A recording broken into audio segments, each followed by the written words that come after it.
تو اس وقت تو یہ کاسٹ ہی ویسی آپ کی 140 150 میں جا چکی ہوگی. تو بھائی یہ گھر بنانے کا خواب ہی رہے گا, اس طرح پورا نہیں ہو سکتا یہ. تو اب کیا ہوگا, لوگوں نے کہا ٹینٹس میں رہنا ہے, تو ظاہر ہے لوگ رینٹل کے گھروں میں جائیں گے نا. تو پہلے اگر کوئی 10 مرلے کا پورشن لے کے رہتا تھا تو وہ کہے گا یار میں 5 مرلے کے پورشن میں رہتا ہوں. جو 5 مرلے کے پورشن میں رہتا تھا وہ کہے گا یار مجھے اگر 3 مرلے کا بھی ملتا ہے نا تو میں 3 مرلے میں یار چلا جاتا ہوں. ٹھیک ہو گیا, رینٹل کی ڈیمانڈ بڑھ گئی. اب رینٹل کی ڈیمانڈ جب بڑھے گی تو ظاہر ہے وہ کیا ہے, گھر اتنے اویلیبل ہیں جو رینٹس کے لیے اویلیبل ہے ہی نہیں. اس وقت مارکیٹ سیچوریٹ ہو چکی ہے لاہور کی. آپ کو رینٹل کا گھر ڈھونڈنے سے نہیں ملتا. 5 مرلے کا گھر, 7 مرلے کا گھر, 8 مرلے کا, 10 مرلے کا, 10 مرلے کی پھر کئی سوسائٹیز میں کوئی سلاٹس نکل آتی ہیں. لیکن آپ امیجن کرو آج سے 2 سال کے بعد, 3 سال کے بعد کیا صورتحال ہوگی. اور 2030 کی آپ ذرا امیجن کرو کہ لوگ مارے لائنوں میں لگ کے پھر رہے ہوں گے کہ جی یہ ایک گھر خالی ہو رہا ہے اور یہ ہم نے لینا ہے. 20 لوگ لائن میں ہوں گے, لیکن وہ جو ہے نا وہ کہے گا نہیں میں نے اتنے کا دینا ہے, میں نے اتنے کا دینا ہے. اتنی آپ کی سیلریز نہیں ہوں گی جتنے رینٹس ہو جائیں گے. لیکن پھر بھی آپ کو گھر لینا تو پڑے گا نا. آپ کہاں رہو گے؟ آپ کے پاس فیملی ہے, پیرنٹس ہیں, بچے ہیں, کہاں پہ لے کے جاؤ گے ان کو؟ تو یہ جو چیزیں ہیں یہ میں کو اپنی طرف سے نہیں کر رہا, یہ وہی چیزیں ہیں جو میں آج سے 3 سال پہلے سے باتیں کرنا شروع ہوا تھا. اور اکثر لوگ مذاق ہی اڑاتے تھے کہ یار ان لوگوں نے گھر بنا کے دینے ہیں نا, اس لیے یہ اپنا چورن بیچ رہے ہیں. یار دیکھو میں نے کیا چورن بیچنا ہے؟ کیا میں پورے پاکستان کے اندر کنسٹرکشن کرتا ہوں؟ چند گھر ہم نے بنانے ہیں یار.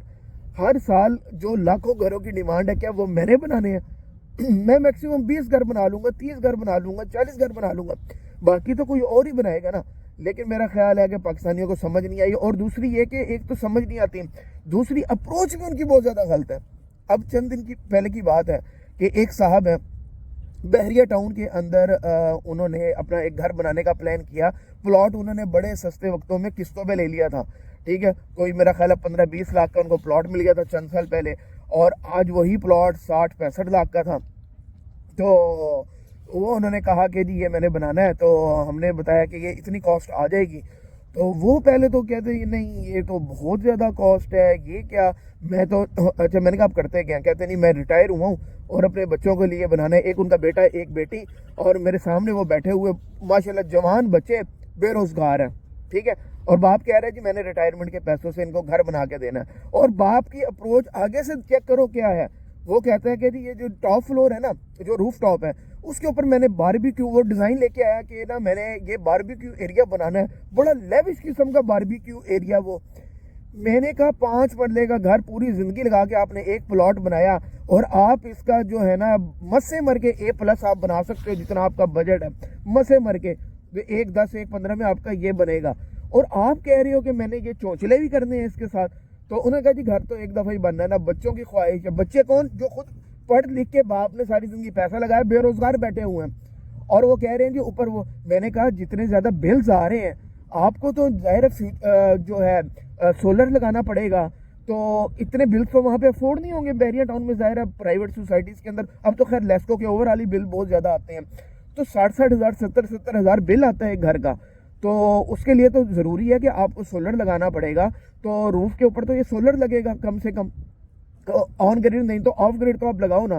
تو کہتے ہیں ہاں بات تو ٹھیک ہے, لیکن نہیں ابھی ہم 2-3 سال ویسے ہی دیکھ لیں گے نا, جب سولر لگوانا ہوگا پھر ہم اس کو باربیکیو ایریا کو ریموو کر دیں گے. تو یہ اپروچ ہے. میں نے پوچھا کہ آپ سال میں کتنی دفعہ باربیکیو کرتے ہو یا باہر جا کے ہوٹلنگ کرتے ہو؟ ایک دفعہ بھی نہیں کرتے. وہ اب چونچلے پورے کرنے ہیں. یار یہ اپروچ ہے ان لوگوں کی, یہ سٹارٹ نہیں کیا. اور وہ جو ریٹ تھا وہ بالکل انٹائرلی چینج ہو گیا, کنسٹرکشن کا ریٹ بالکل چینج ہو گیا. وہ جو ان کا A+ بن رہا تھا اب اس میں اس بجٹ کے اندر تقریباً 6-7 لاکھ روپے کا تو فرق آ گیا نا. تو یہ اپروچ ہے. اس اپروچ کے ساتھ کیا لوگوں نے وہاں گھر بنانا ہے, کیا اپنے فائنینشیل جو مینجمنٹ کرنی ہے, اور کیا آگے اولادوں نے پیسہ کمانا ہے, کیا یہ ایک عجیب و غریب صورتحال ہے. تو بھائی الٹیمیٹلی کیا ہوگا, جن لوگوں نے ٹائم سے کوئی انویسٹرز ہیں یا کوئی وہ لوگ جو پیسہ بچا کے اپنا گھر بنا گئے وہ سکھی رہ جائیں گے. دوسرا کسی نے ایکسٹرا گھر بنا لیے, ان کی بھائی پیسیو انکم سٹارٹ ہو جائے گی. ٹھیک ہے, اور یہ میرا خیال ہے سب سے سمارٹ انویسٹرز ہوں گے, اور پوری زندگی بیٹھ کے وہ رینٹل کھا رہے ہوں گے. اور میرا خیال ہے باتیں کچھ لوگوں کو سمجھ آ جائیں گی. جن کو سمجھ آ جائیں تو بھائی وہ ہماری ٹیم سے آپ رابطہ کرو, ہم آپ کو آگے کا پلان دیتے ہیں. جن کے پاس 4 پیسے ہیں تو اور کوئی کرنا چاہ رہے ہیں تو وہی ہم آپ کو گائیڈ کرتے ہیں کہ کہاں کیسے بناؤ. اور انشاءاللہ لانگ ٹرم کے اندر آپ کو کسی جاب کی کسی چیز کی ضرورت نہیں رہے گی. آپ بیٹھ کے ہی رینٹل سے اتنی انشاءاللہ آپ کو ارننگ ہو رہی ہوگی, لیکن بشرطے کہ آپ ہماری پھر بات پہ چلو, مانو ہماری بات کو.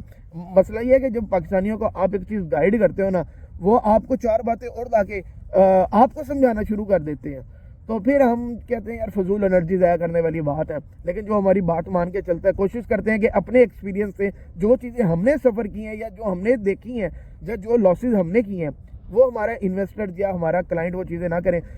سب باتوں کی ایک بات بھائی, فوڈ بھی مہنگی ہو گئی, ہاؤسنگ بھی مہنگی ہو گئی, بجلی بھی مہنگی ہو گئی, آپ کی ٹرانسپورٹیشن بھی مہنگی ہو گئی, ہر چیز مہنگی ہو گئی. اور جو شہر سے باہر سوسائٹیز میں آپ نے پلاٹ لے لی ہے نا, وہ کسی کام کے نہیں ہیں آپ کے. جزاک اللہ. السلام علیکم ورحمۃ اللہ.